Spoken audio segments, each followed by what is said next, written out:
Okay, so we're back to our old friend, the purchase orders database. And what we're going to do is just a simple frequency table. Like one when you created histograms at school. So all we want to do is we want to work out, the relative sales of the different products.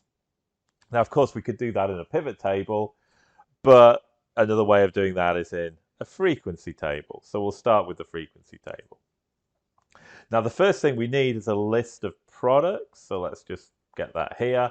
Now, we want that list of products to be unique, i.e. one of each, which it is not at the moment. So we click on data.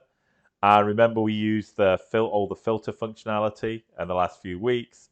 To the right of this, there's data tools and a little cross, and that just removes duplicates. Now, it says expand the selection. I think that's because I have two more columns in my table, and it thinks I'm sorting when I shouldn't be where I should be sorting the frequency and relative frequency, but I haven't actually added that information yet. So just continue with the current selection. Just click OK. And there we go. We have our item descriptions. Now, it doesn't really matter, but let's just kind of sort them in alphabetical order. And again, continue. We don't want to expand to frequency, relative frequency, because we haven't entered those columns yet. Click OK. And we have all the item descriptions. So the frequency, we're going to use the count if that we used before. So literally just we want to count our range is the range of all the items we're counting. So that is D4 to D97. And here we just want to count the occurrence of airframe fasteners. We don't have to put equal or greater. If we just put a string, it will automatically search for that string. It will just return count 1 if it's the string and 0 if not. Now we also might want to drag it down. So where do we go? We'll put the dollar before the 4 and the dollar before the 97. So if we drag down, it's not going to change the range. So kind of select, drag all the way down, Control D. Now we want to find the relative frequency being the proportion of each item sold, because this, may be more enlightening than just the actual frequency. So we've got a sum here.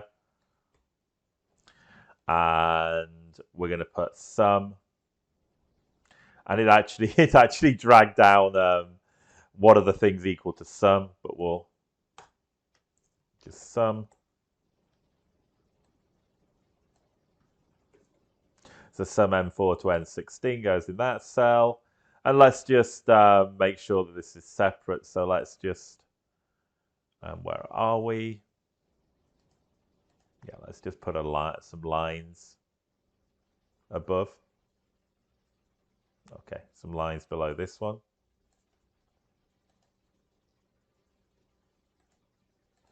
Okay, so the sum is outside of that. And the relative frequency is just each frequency divided by the sum.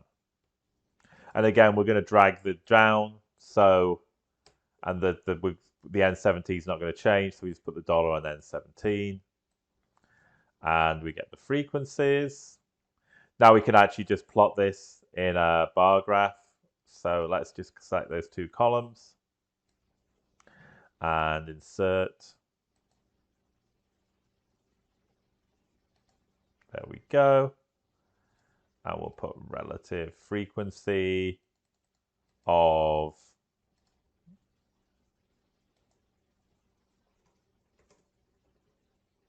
item sales. And let's just add some axes, add chart element, axis title, horizontal. We're going to have item, and then the y-axis would be relative frequency.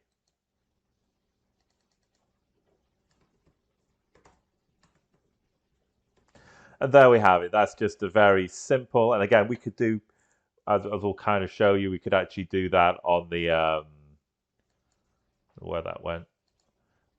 We could actually do that with a few other ways, pivot tables, which we'll explore in a minute, but that's just a simple way of doing a kind of relative frequency of sales.